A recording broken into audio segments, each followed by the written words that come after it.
Got a new rumor regarding Tim McCreadie's fate at Rocket1 Racing and where he might be for the 2025 season. Before we get to this, I'd like to ask you, please hit that subscribe button, hit that bell for notifications so you don't miss any of our future videos here at John Trent Racing. I wrote this up over at stockcarreport.com. You can find the link in the description below. But this latest rumor comes to us again from Justin Fiedler over at Dirt Tracker on YouTube.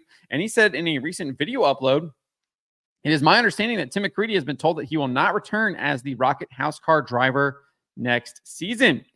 As for who might replace McCreadie in the Rocket1 racing car, Fiedler said all signs continue to point to Brandon Sheppard.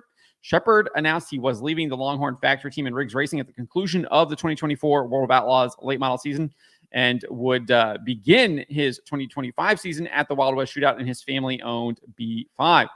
However, Sheppard does not reveal any plans following the Wild West Shootout, but noted past that point, we are still looking to lock some things down. He made that announcement on September 12th. Obviously, I think this was leaked a couple days earlier, this press release here.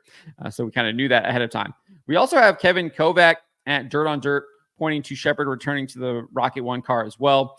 He wrote in a recent piece, speculation has been swirling in the pit area that Brandon Sheppard of New Berlin, Illinois, who has already announced his departure from the Longhorn factory team come the end of the World of Outlaws schedule, will return to the Rocket House car seat, and Richard's son, Josh, might come back as a driver on a limited basis in a Rocket machine. So that leaves us as to where Tim McCreadie goes if he will not be in the Rocket1 house car next season.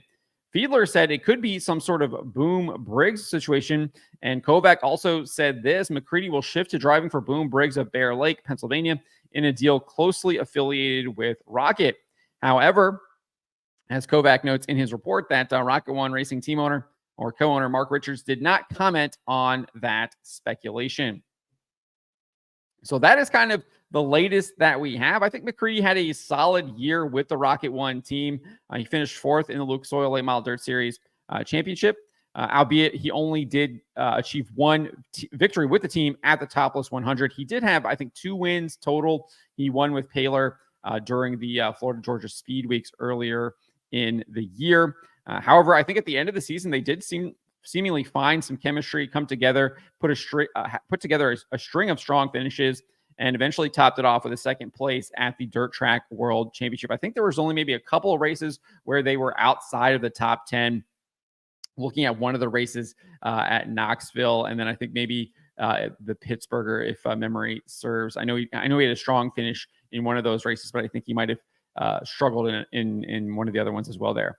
So I think McCreadie obviously is still a strong competitor, obviously in the Lucas Oil Late Model Dirt Series, finishing fourth, was able to fill in into that Rocket1 car after Hudson O'Neal vacated the ride back in March, and again put together a strong season and ended up finishing fourth, was in the chase for the Lucas Oil Late Model Dirt Series, but eventually just wasn't able to kind of keep up with Ricky Thornton Jr., Jonathan Davenport, and Devin Moran down the stretch. And obviously, we know that chase kind of got shortened due to Hurricane Helene shutting down the races at East Bay, as well as the race at Atomic. So it was shortened a little bit. Fortunately, they were able to make up those races at Brownstown. So it wasn't just a 3-race chase. We did, I think, have eventually 5 races there. But that is the latest on Tim McCreadie. It looks like he will be out of the Rocket1 car. It looks like Sheppard will kind of fill in for him, and McCreadie will go on to race with Boom Briggs in a deal with that is close to Rocket. That is what all the rumors are pointing to at this point. But let me know what you guys make of this. Let me know in the comments below.